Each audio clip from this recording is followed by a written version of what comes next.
उसका उदाहरण है। अब मैं प्रमाण देता हूं कैसे। 2011 में इस पुल का निर्माण हुआ, अभी मेंटेनेंस पीरियड में ये पुल चल रहा है।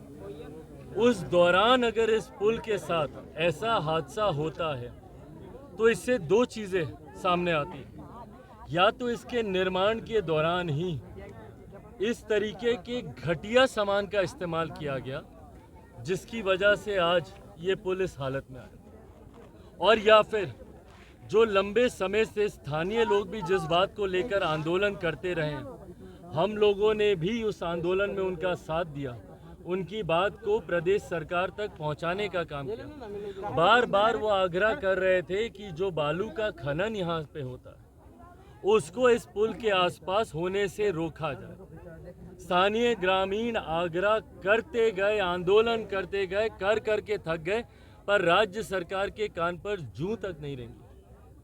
और उन्हीं दोनों चीज़ों का परिणाम है, भ्रष्टाचार का परिणाम है, और जिस तरीके से अवैध बालू खनन को जो स्थानीय प्रशासन के संरक्षण में बिहार के हर जिले में पनप रहा है, उसका परिणाम है कि आज पुल इस तरीके से क्षतिग्रस्त हुआ है।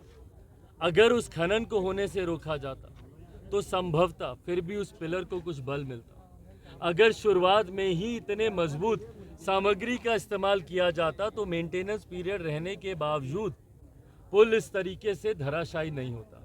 ये दर्शाता है कि किस तरीके से मुख्यमंत्री नीतीश कुमार और मंत्री भी जो बिहार सरकार में है उनसे भी की, लेकिन आखिर क्या वजह है कि उन लोगों ने अवैध बालू खनन पे ध्यान नहीं दिया? क्या मानते भाई? क्योंकि उनको फर्क ही नहीं पड़ता ना। मुख्यमंत्री तो बिजी हैं जातियों में बांटने के लिए। उनको ये दिखाना है कि उनके समीकरण की जातियां ज्यादा मजबूत हैं। उनको ये दिखाना है कि जो जातियां उनका साथ नहीं देती वो कमजोर जातियां हैं। जो मुख्यमंत्री जात पात की राजनीति करते हो, जो दलित, महादलित, पिछड़ा, अति पिछड़ा, अगड़ा पिछड़ा की राजनीति करते हो, उनको फर्क पड़ेगा। और यहाँ के जिन विधायक का आप जिक्र कर रहे हैं वो तो मंत्री भी हैं भैया। वो लोग चाहते तो क्या इस चीज को चुटकी बजाते नहीं रोका जा सकता था? अवैध बालू खनन को नहीं रोका जा सकता था? या पुल की मरम्मत का कार्य समय रहते नहीं शुरू किया जा सकता था? सब किया जा सकता था, पर इस पे किसी का ध्यान ही नहीं है। बिहार के विकास को लेकर मौजूदा बिहार की सरकार को कोई लेना देना नहीं है।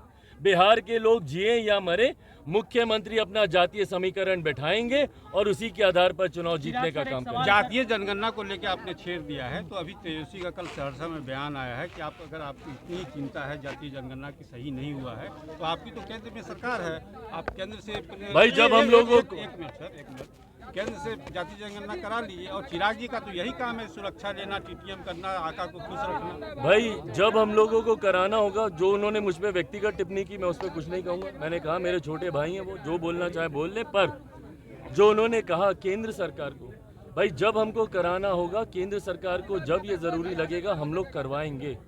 पर आज की तारीख में जो जातीय जनगणना आपने कराई है, क्या वो सही में सही है? पूछ लीजिए किसी भी आम बिहारी से, कितने लोगों के दरवाजे खटखट